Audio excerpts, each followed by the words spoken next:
খাবারের উচ্ছিষ্ট নিজের হাতে পরিষ্কার করলেন সরকারি আধিকারিক। গরুমারা জঙ্গলের পাশেই শ্রাবণী মেলায় পূর্ণার্থীদের খাবারের উচ্ছিষ্ট নিজের হাতে পরিষ্কার করলেন ব্লকের যুব সরকারি আধিকারিক অর্ণব ভট্টাচার্য। তিনি বলেন, অফিসে আসা এবং অফিস থেকে ফেরার সময় লক্ষ্য করেন শ্রাবণী মেলায় আহতদের জন্য রান্না করা হচ্ছে। এরপর অফিস এলাকায় খাবারের উচ্ছিষ্ট কাগজের প্লেট ছড়িয়ে ছিটিয়ে পড়ে থাকতে দেখেন অর্ণব। এমন অবস্থায় পরিবেশ থেকে বন্য প্রাণী সহ সমগ্র জীব বৈচিত্র্য ক্ষতিগ্রস্ত হতে পারে। সেই কারণেই পড়ে থাকা আবর্জনা খাবারের উচ্ছিষ্ট সকলকে একত্রিত করে স্বাভাবিক অবস্থায় ফিরিয়ে আনার চেষ্টা করছে বলে জানালেন অর্ণব ভট্টাচার্য।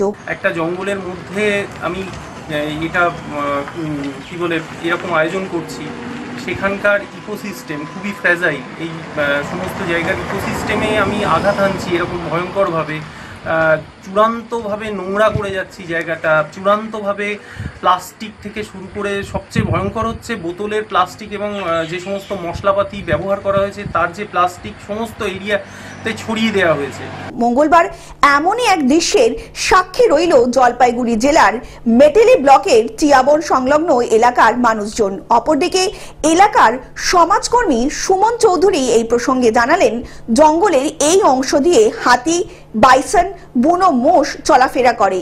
এমন স্থানে এ ধরনের আয়োজন না করাটাই বাঞ্ছনীয় বলে জানালেন তিনি।